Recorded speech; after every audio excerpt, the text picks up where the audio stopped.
Well, good morning, everyone. Good morning. Should we start? Sure. All right. So, it's a beautiful day out today. I'm so happy to see that. And presenting our music is Randy. Thank you, Randy. Yay. And Reverend Susan Dorn is going to give us our message today. Hi. And so, we'll start with our gathering music. If you're ready, Randy? I'm ready. Here's Okay. to the babies in a brand new world. Oh, stand up, will ya?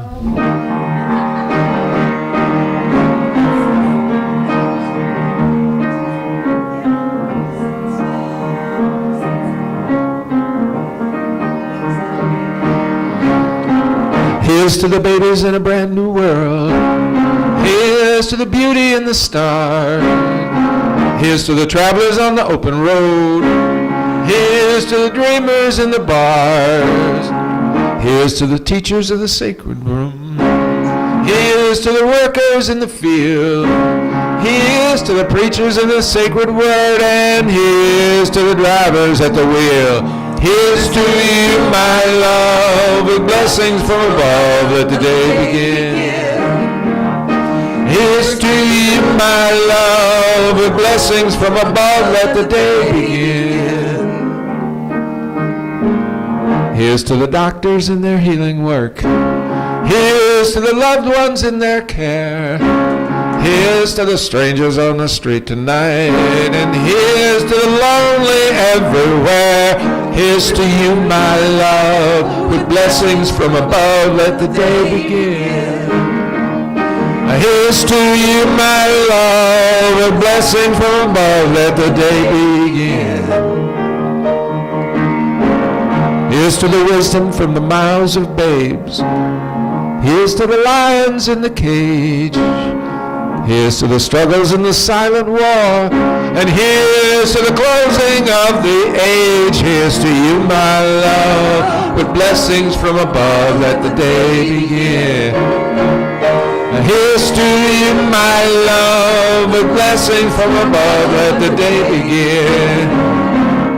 Here's to you, my love, with blessings from above, let the day begin. Here's to you, my love, with blessings from above, let the day begin, let the day start.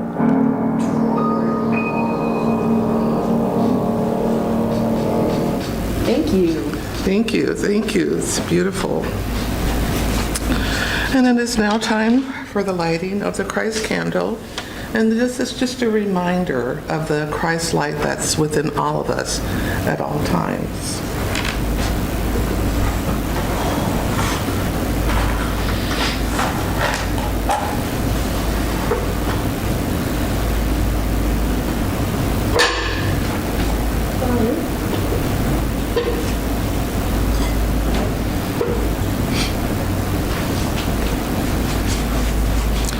And we'll have Reverend Susan give us the opening prayer.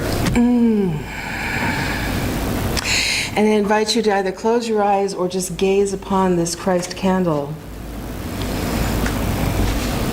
knowing that right here and right now in this very room, the light of Christ dwells richly in all of us. As we turn our thoughts and prayers and minds into that very center of our hearts, I know that we are each fed today in this very room, that between the music and the words and the fellowship, between our joy and laughter and tears and sighs, we are one in consciousness, we are one with that very Christ light. Today is a new beginning for each one of us as we celebrate this Sunday together in this very room. So for all of the joy and love, peace and harmony that is right here present this very moment, I give great thanks and praise and say, "So it is." Amen.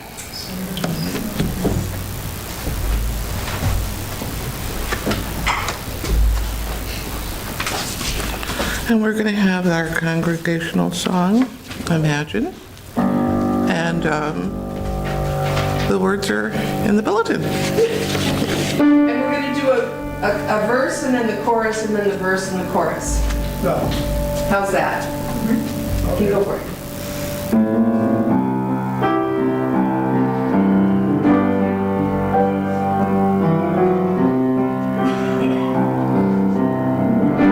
Imagine there's no heaven. It's easy if you try. Above us,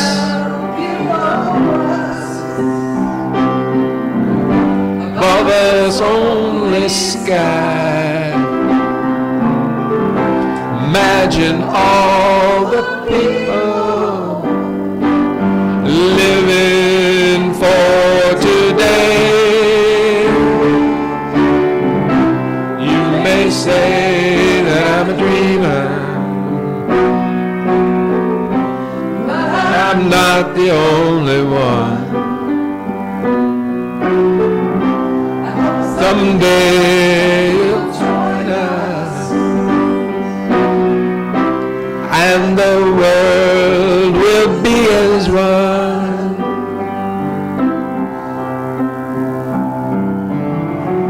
Imagine there's no countries. It isn't hard to do. Nothing to kill or die for, no religion too. Imagine all the people living life in peace. You may say that I'm a dreamer, but I'm not the only one. Hope someday you'll join us, and the world will be as one.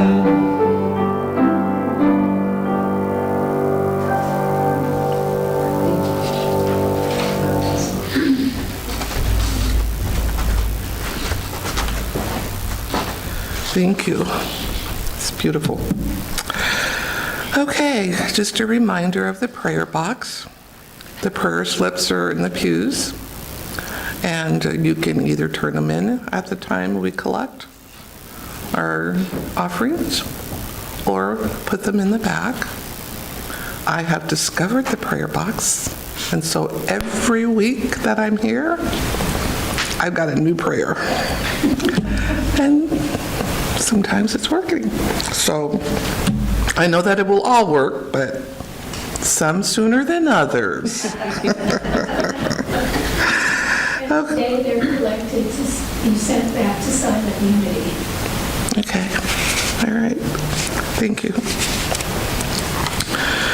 We're going to do our monthly affirmations now for April. And we're going to start with Unity by the Sea. With each new day, the life, light, and love of God is reborn within Unity by the Sea. We joyously express God in all that we are and all that we do. And for us, with each new day, the life, light, and love of God is reborn within me. I joyously express God in all that I am and all that I do. And Terry's going to read the daily word.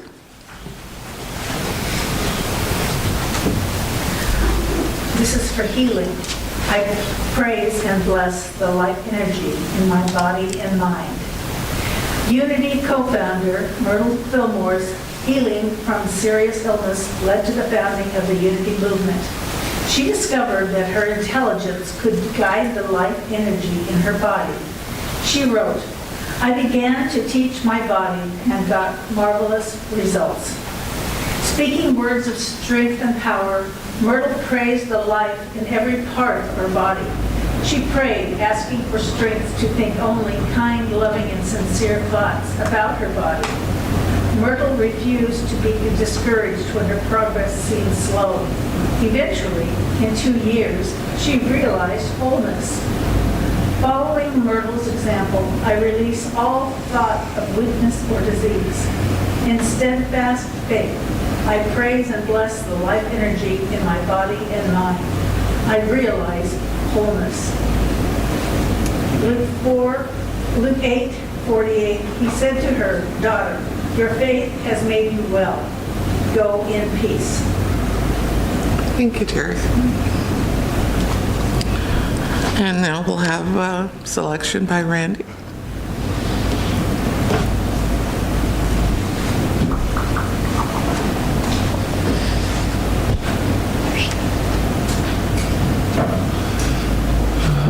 Let's see, this is my own personal little Rise Again Resurrection piece. It's that time of the year.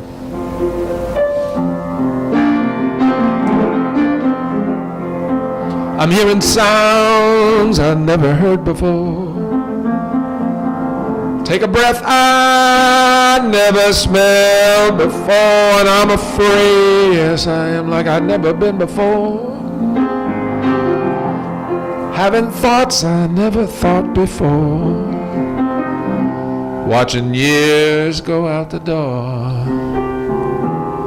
It ain't mine to know what it's for. This is a world I've never seen before. I got pain I never felt before. And in the night when I'm shivering cold, I wonder, is this what it's like to grow? Then I feel your warm breeze blowing in from the sea, bringing me a brand new song, and it's just for me. You know, I'm all alone, and I guess I've always been. Well, it's quiet here, and it's always been.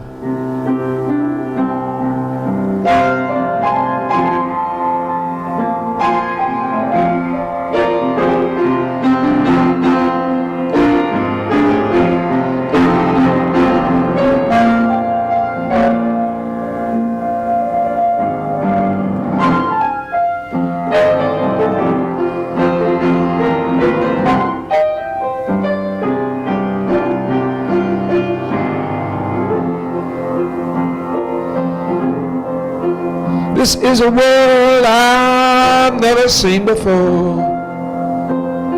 I got pain I never felt before, and in the night when I'm shivering cold, I wonder, is this what it's like to grow old?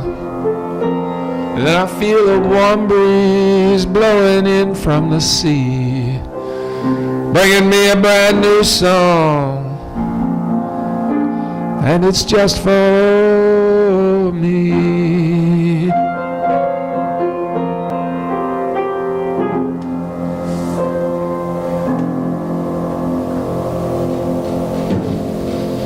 Thank you.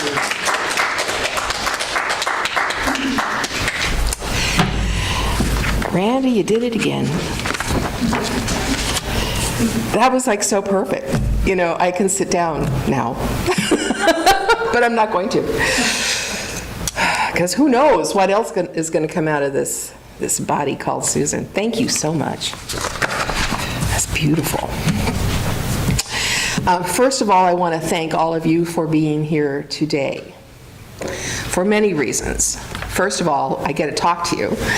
But at a service I attended last week on Easter, the person giving the announcements, mentioned in passing that the Sunday after Easter is the least attended church service in the nation. The least it's like, really? So of course it got me thinking. But we'll get to that part of the thinking. I got to listen to Reverend Georgie's talk of last Sunday and her beautiful explanation of the folded napkin, that back in the day, so it was about the resurrection, and here's what I know. It's like Peter and John go to the cave and the stone is rolled away and they peek in and they see darkness. And they go, nobody's there, this is bad. And so they go away. The women come and the stone is rolled away and they go inside. And when they go inside, there's this dazzling light. And the way it's written in Luke, they see angels there. And that's when they see the shrouds and the sheets folded, and the napkin is folded separately in a different place. So there are several things to take from here. Reverend Georgie talked about the folded napkin, and for those of you who didn't hear her talk, back in the day when the master of the house, or in this case Jesus, when they had to leave dinner unexpectedly, well, if they were finished with their meal, they would just throw their napkin on the plate and leave. So the servants knew to take the food away. But when the master folded the napkin, it meant the master, in this case Jesus, was coming back, that they weren't finished. It's like, whoa, and that still gives me goosebumps. When Reverend Georgie said it last week, and I was just listening to the broadcast, I went, ooh, he's coming back. There's more. That was exciting to me. And then that whole idea of Peter and John going to the tomb and just saw darkness, because they didn't go into the tomb. They just looked in and they saw nothing. And yet these women who were heart heavy already walked into the tomb and they saw the dazzling light. They were the first to see the angels, and then Mary eventually, again in the Gospel of Luke, was the first to actually see the risen Jesus. So, between all the things I've said so far, here's what I wondered. This is the least attended church service in the country, in the nation, in Christendom. I wonder why that is. Do we feel so filled up by whatever we heard Easter Sunday or our activities that we think, okay, I don't need to go back. I've got my Easter. I've got my resurrection. I don't think so. So how do you feel today? Do you still have that sense of energy? If you were here, I felt Georgie's energy through the computer by the time she ended her talk. It was amazing. Do you still feel that? Do you still feel that resurrection, that reborn in you? Well, I do, because I've been writing this talk all week, but do I normally? Or is it just another Sunday? And I've been wondering about the apostles and the women who followed Jesus. How did they feel the week after, the Sunday after Easter? Now, we don't know by the Bible stories what the timeline was for Jesus appearing in the various forms that we're told he appeared as. Was it a week? Was it 2 weeks? We know it's less than 40 days, because I believe that's when Pentecost is. But how did they feel? Did they feel confused? Were they happy? Were they sad? Were they scared? What does this mean? What is this newness? Is it comfortable? What do I feel? These people sat at the feet of Jesus, the master teacher, who showed by word and action how to deal with a world full of craziness, how to deal with their government back then, how to deal with the Gentiles hating the Jews hating the Samaritans, people hating each other. And he, Jesus, tried to teach them, no, it's all about love, people. Stop your craziness, it's all about love. What were they thinking that week after Easter? What do we think today? Look at our government. Not paying attention to the people. Families disowning families. Christians not getting along with other denominations of Christians, let alone other denominations of believers. Jews shunning those who call themselves Jews for Jesus. And so far, so long, and so forth, there it is. For 2,000 years, those conditions have not changed. What has changed? What has changed in you? What brings you here the week after the resurrection? Thank you. And I appreciate that because I love you. But you know, I got to tell you, the resurrection is the same story for 2,000 years. It hasn't changed. It's still this man, Jesus, persecuted, who just preached love. That's what he preached. Was he scared sometimes? Yes, because when he was afraid, he would go and hide for a bit. And then he'd come back. And when he sent out his disciples, he made them go 2 by 2 for reasons. One of them was to bear witness to the other so that nobody got, full of their own power. But the other was for protection. And he told them, if people shun you, just keep on walking through the village. If they don't want to hear the good news, you just keep walking. It's sort of like be safe. It hasn't changed. And then the stone is rolled away. Nobody's in the tomb. And yet there's an appearance of light somewhere. An appearance in, was it a ghost? Apparition? Is it my imagination? We don't know, but the story hasn't changed in over 2,000 years. The resurrection story is the celebration of Jesus breaking the bonds of death and bringing with it an understanding of eternal life. That our body may succumb, but our spirit, our immortal soul, lives forever. And still, we celebrate this miracle. We celebrate the resurrection.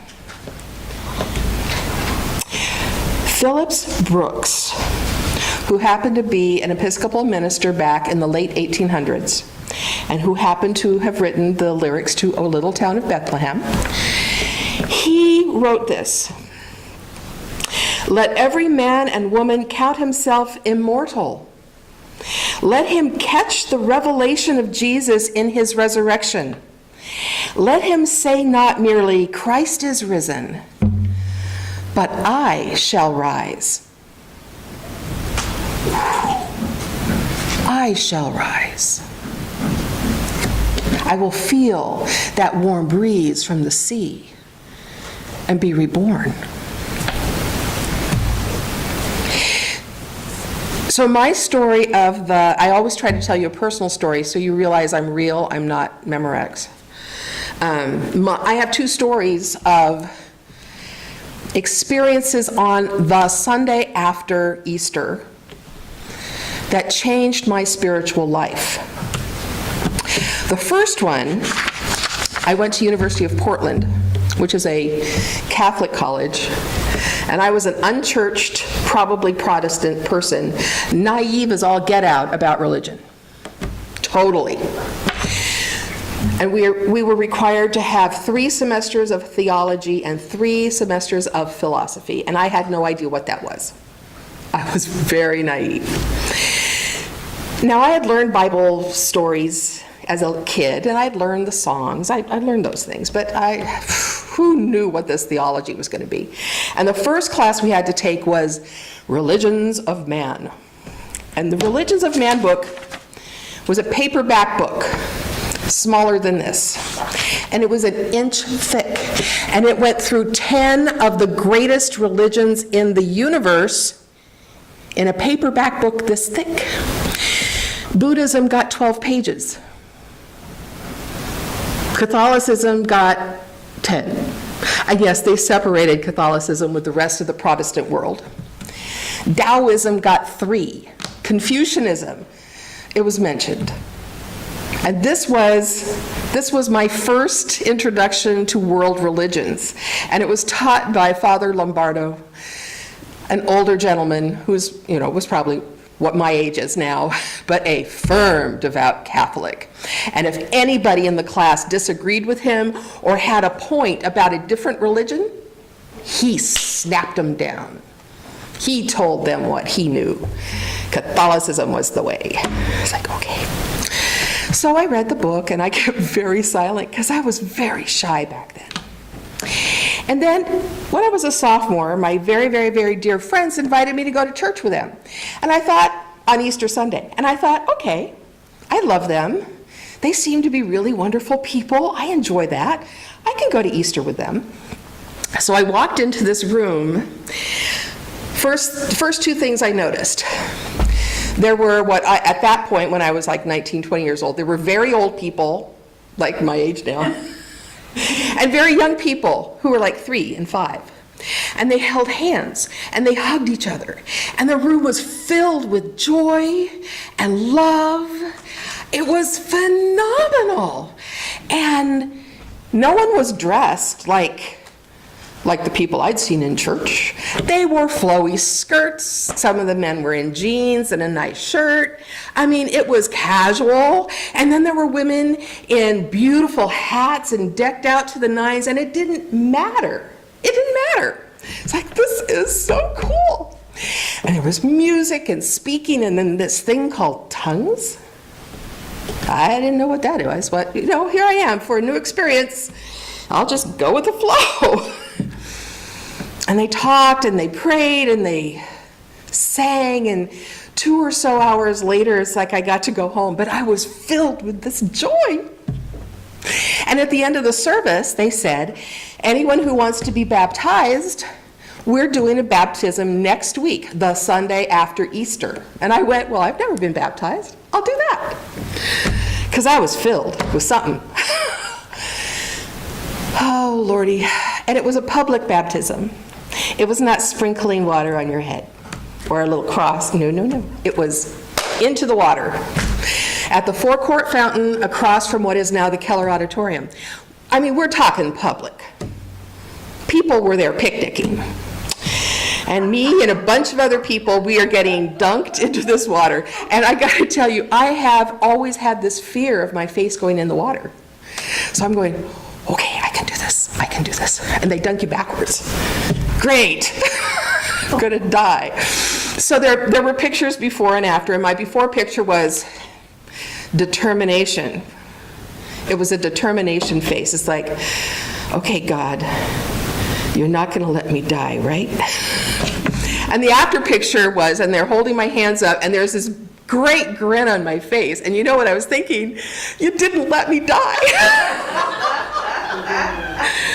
But it was the start of my spiritual path. So I reread the little book of the religions of man. And I kept saying to myself anyway, well, that eightfold path is very similar to the 10 Commandments. And the sevenfold this is like the eightfold path. And Confucianism is very similar to Christianity. So in my little mind, without telling anyone because I was extremely shy, I went, but they're all the same. Why do people think they're different? They're all the same. Well, I left, so this was a Pentecostal church, if you hadn't guessed. Whew, I call them holy rollers for reasons. And I left them for those very reasons that I had to, because they preached the Old Testament. They told me I couldn't fellowship with my very best friends because they were gay. or they lived with a person of the opposite sex and they weren't married.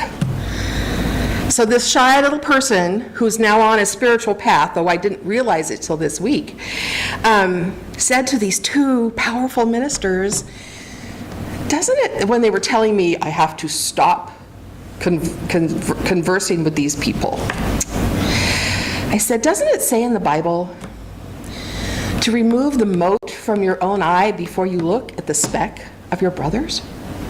And I walked out.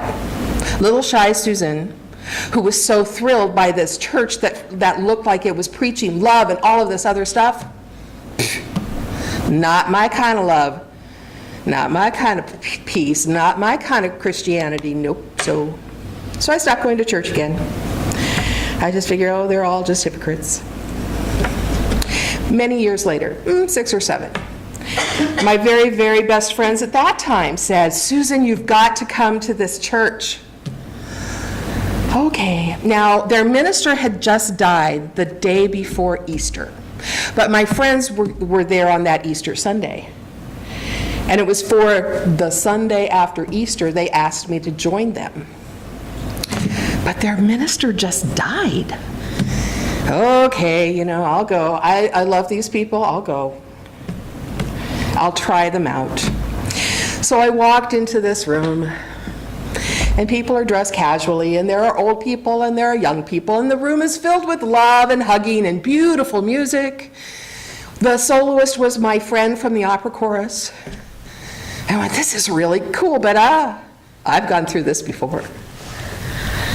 Fool me once, not again. And so I thought, well, what the person talked about, because they're in huge healing about their minister having died. They're in huge healing. I go, well, I'll give it another chance. And I said that for a few years, probably 20 to be exact. I eventually became their music minister for at least 10 years. But I refused to join the church until I knew what they believed, because I was not going to be fooled again. If they believed in not talking to people of a different race, of a different nationality, of different things, I was not going to go there. So my first class was with Reverend Jody Stevenson, and that's when I was introduced to New Thought at Portland Church of Religious Science. Wow, what a change. And my spiritual path went. And each of these experiences I just told you, I was reborn. I was resurrected and made new. New ideas, new understanding, new.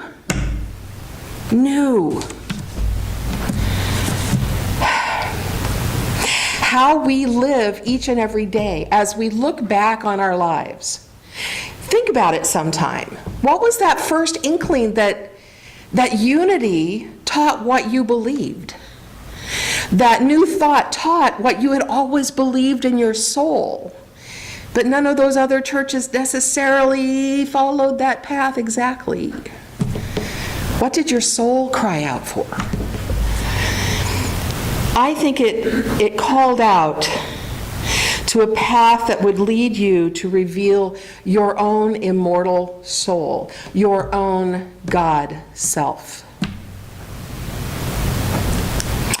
Edward Everett Hale, a Unitarian minister who wrote The Man Without a Country. Back in the late 1800s, he said, "The resurrection miracle is nothing to you and me if it is only an event of 18 centuries gone by and more. Unless we can live the immortal life, unless we can receive God to his own home in these hearts of ours, the texts are nothing to us unless these daily lives illustrate them, unless our daily lives illustrate what we read, the stories we've read in the Bible, the stories we've read in spiritual books. If we just read them and toss them over our shoulder, the words have meant nothing. But I'll bet there are nuggets of every book you've ever read, whether it be a spiritual book or a murder mystery.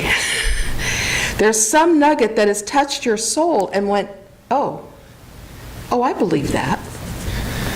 And perhaps made you change your path. Perhaps made you think outside of the box. Perhaps. Perhaps. I mean, this whole idea of resurrection is being made new, spring. There's no coincidence that whoever decided that we would celebrate Easter would be in the spring, because that's when newness happens. So that's why in many families there are chicks and geese and ducks and rabbits in chocolate form or in real form. There are Easter eggs. There are feasts of food that may not normally be eaten. There's community, sort of like Christmas, but different, because this time it's celebrating the newness of you, the newness of the planet. And it's a time that sometimes we throw out things that we don't believe anymore, just like going through a closet and saying, oh yeah, I love this jacket, but it doesn't fit me, and it's torn, and it's old and ugly, and I need to get rid of it. Perhaps this Sunday after Easter, you might consider looking at your old beliefs and saying, oh, wait, that one doesn't quite fit anymore. Do I believe that really? Maybe it's time to get rid of it. Maybe it's time to let it go, or at least fade into the background, to renew what you do believe. What you do believe today.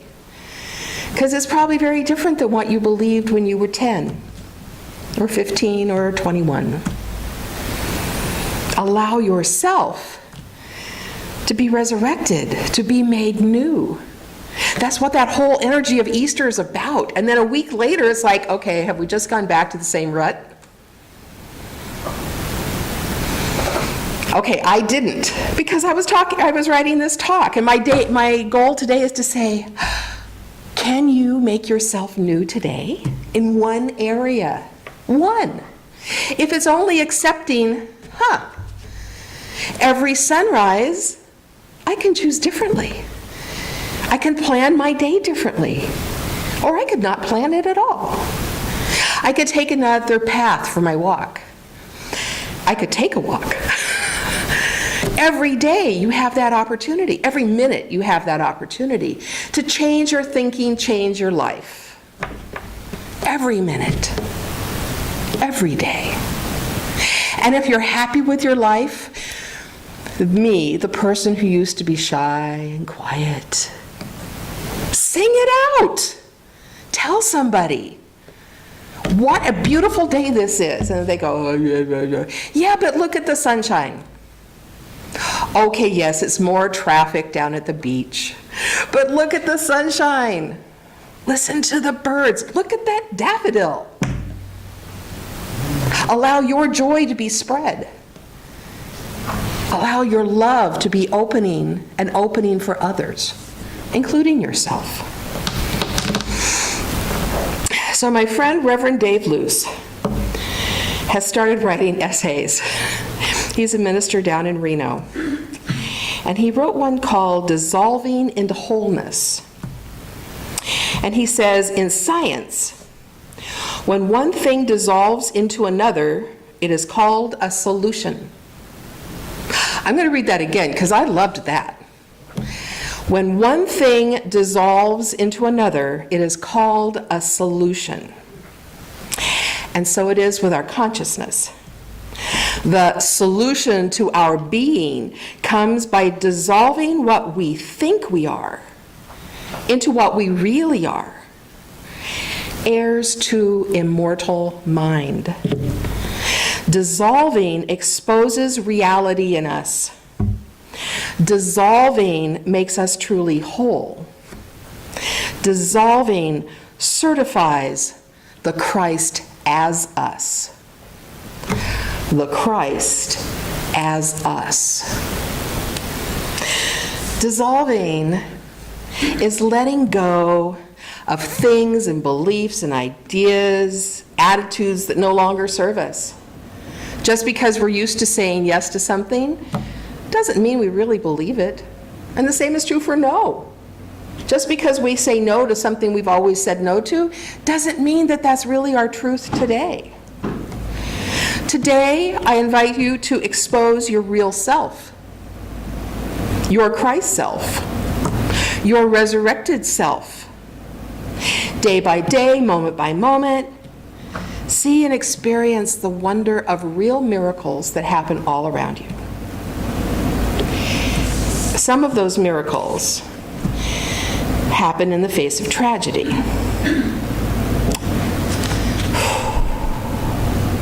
As the spire of Notre Dame fell, the people sang Ave Maria. People in the crowd sang Ave Maria.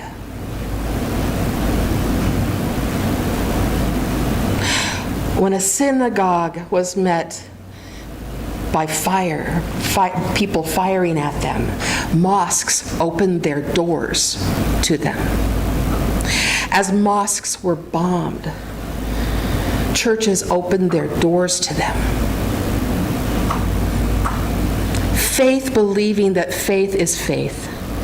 No matter the denomination, no matter what they call God, faith is believing in faith. Being willing to open ourselves even in the face of tragedy because somebody else is crying too.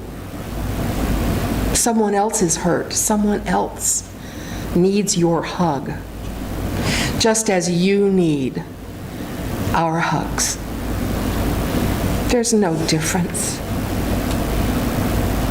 We will dissolve the conditions of our past and come up with solutions. There's a song, I was going to sing it, but I think I would cry. There's a song that was popular a few years ago. And part of it goes like this. As sure as the sunrise, as sure as the sea, as sure as the wind in the trees, we rise again in the faces of our children and our grandchildren. We rise again in the voices of our song, our words. We rise again in the waves out on the ocean, and then we rise again. The immortal spirit in you cannot be stopped. It cannot be stopped. Christ in us cannot fail. In renewing our faith, we are resurrected and reborn, and we are made new again and again and again. So I ask you again. Here we are the week after Easter. And what do you feel? Do you still feel that elation of new life, new understanding? Are you sort of in that ho-hum holding pattern, not knowing what's yours to do next? Where are you today? What are you today? How willing are you today to look at something outside yourself and see newness, even if it's in the eyes of your loved ones, of your companions, of your beloved pets? Can you see the newness inside of you? So, all I can say is I am. I'm willing. Let's take a moment, go inside.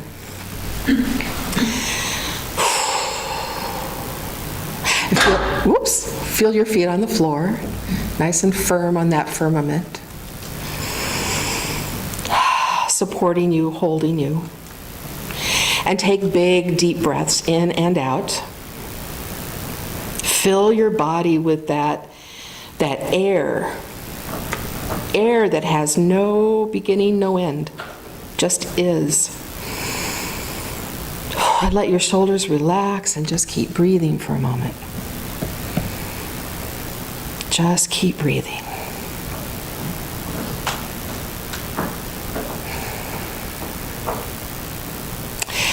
And I would invite you to imagine yourself in a place of absolute beauty.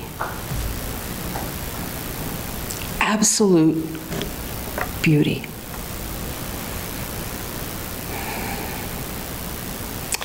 And if you're someone who can see pictures, really see those pictures. And if you're someone who just can know the shapes and sounds and sights and colors, know that. Allow yourself to be inspired by a place that you create that is absolute beauty.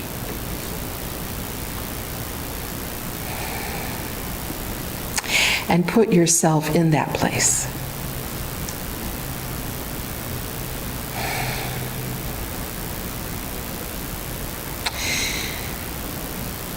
Now, this may be hard to imagine, but let me suggest that this place that you are creating of beauty is your immortal self. It is your refuge. It is your place. And look at the colors. Imagine the colors. Imagine the fragrances. Imagine the sounds. You know, is there sand? Is there desert? Mountains or hills? It can be anything and it can be everything.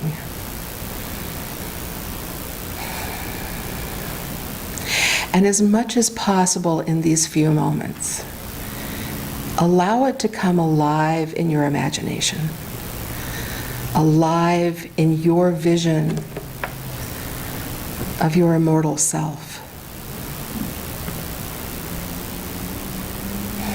your God self, your place of peace and tranquility.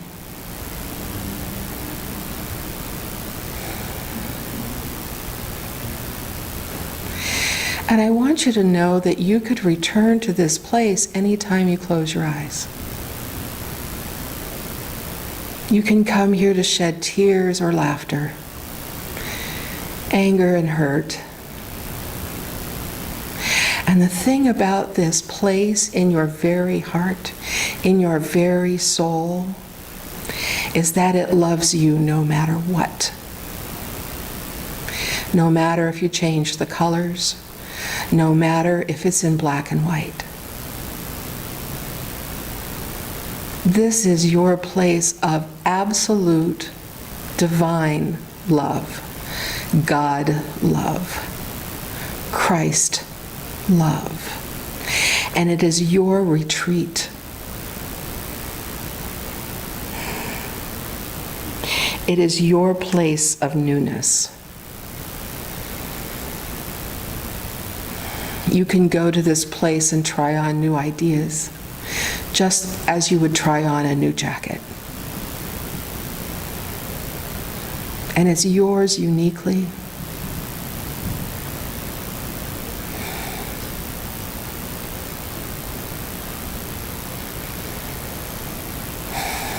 Yours uniquely. And what I know is that this place that lives inside of you is in fact the Christ light, the love of God, the love of Spirit, divine and made just for you. It is said that God has many mansions and that there is one for you. Well, this is a room in your mansion of your immortal self. Each one different, each one unique.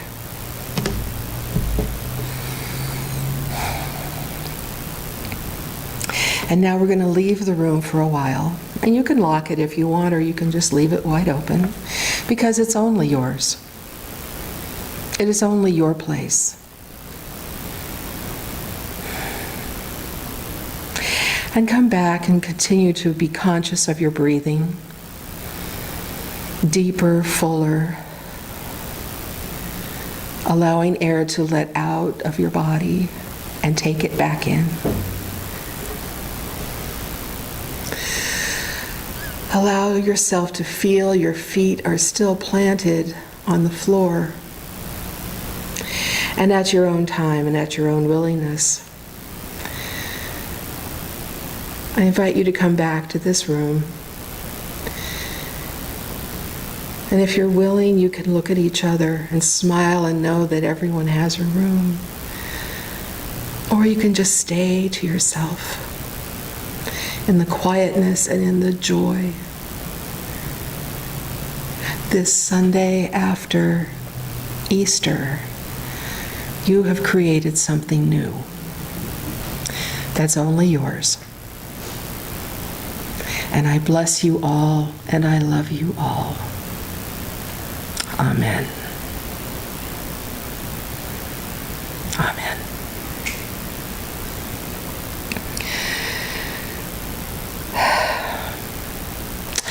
And now as we get ourselves ready for offertory and getting ready for Randy to sing with us again, another beautiful piece that always just inspires me.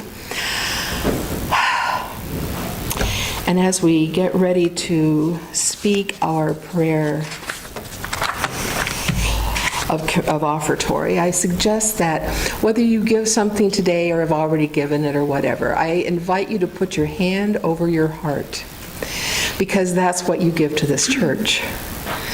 You give from your very heart center. So if you'll say with me, please.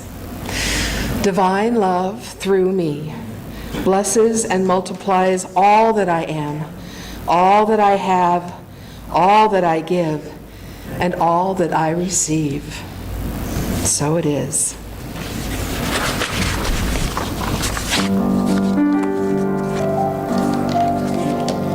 The birds they sang at the break of day.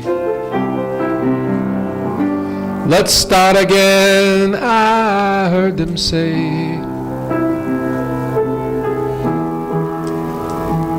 Don't dwell on what has passed away, or what is yet to be. The wars, they will be fought again. The holy dove, she will be caught again.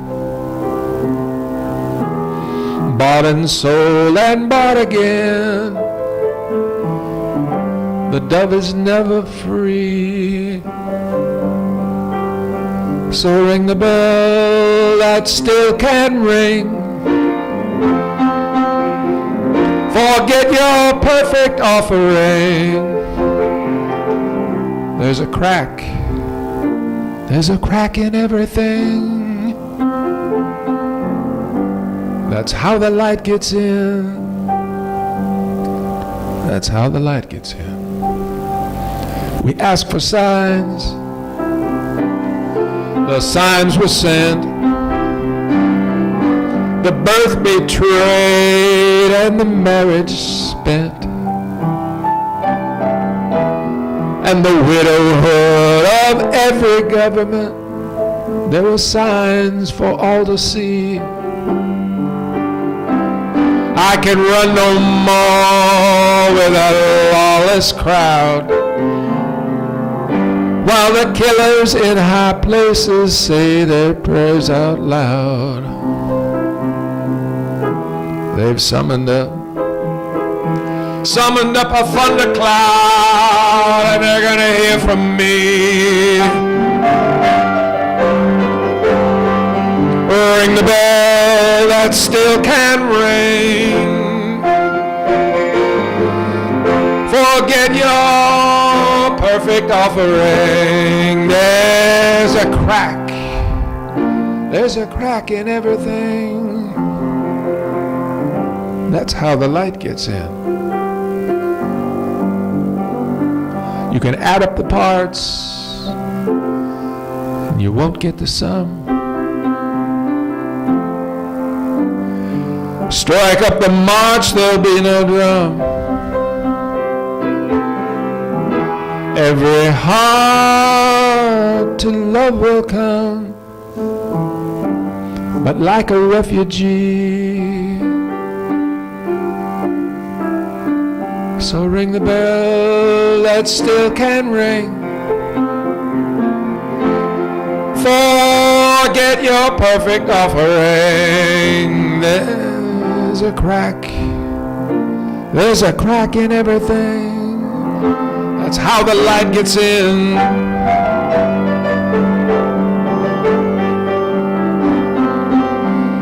Ring the bell that still can ring. Forget your perfect offering. There's a crack in everything. That's how the light gets in. That's how the light gets in.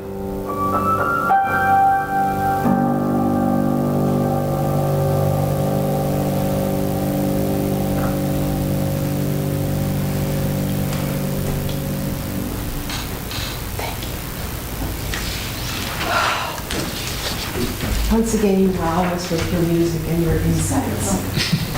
Thank you. Let us bless this offering. So right here and now, I know that this offering is blessed by the givers and the receivers. That there is a perpetual turning and churning of goodness that comes from all things given through love. And so to those who have given and to this beloved church who receives, thank you, God, for this perpetual life that lives and breathes right here, right now at Unity by the Sea. Amen. So before Michael comes up, well, as Michael's coming up, I just want to say we ended really quiet, didn't we? So can you all say hallelujah? Hallelujah. Can you say it loud? Hallelujah! Thank you. Now we've got energy again. It's like I realized, oh my gosh, isn't it really low inside? But you're always born. Yay. Now I'll go away. Good morning. Good morning. Please join me in reading our statement for peace. Unity stands for peace in the presence of conflict, for love in the presence of hatred, for forgiveness in the presence of injury. Unity honors the many names for God, the many paths to God, the many ways to worship God. For there is only one power and presence of God, and that God loves each one of us equally. It is therefore the position of unity to urge all nations, their leaders and their people, to turn to God by whatever the name for guidance during these challenging times, and to pursue peace, not war, for this is what honors the God of all our faith traditions. Unity stands for peace in our lifetime. The wolf shall dwell with the lamb, and the leopard shall lie down with the kid, and the calf and the lion and the fatling together, and a little child shall lead them. And they shall not hurt or destroy in all my holy mountain, for the earth shall be full of the knowledge of the Lord. I will not be the part of the killing of any child, no matter how lofty the reason. Not my neighbor's child, not my child, not my enemy's child. Not by bomb, not by bullet, not by looking the other way. I will be the power that is peace. Amen. So let's gather in a bit of a circle. Circle the wagons. Circle the wagons.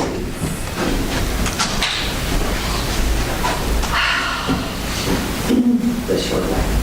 It's a little wagon, but it's mighty powerful. It's a powerful wagon. So just It should be good. yeah, it does. Let me tell you.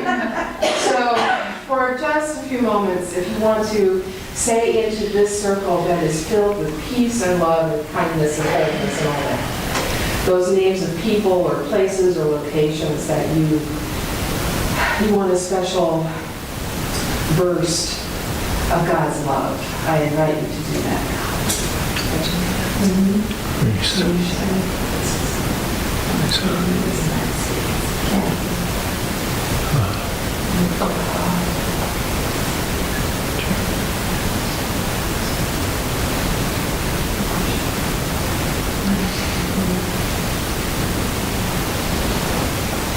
I know that these words and people and locations have been lifted up to the Lord. And it is right to give thanks and praise for the truth that each one of them gets to experience this very day, this very week, this very month. To all of you, I say, so it is. Amen. Now, so you guys sing, right? Yeah.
Yes, so wonderful.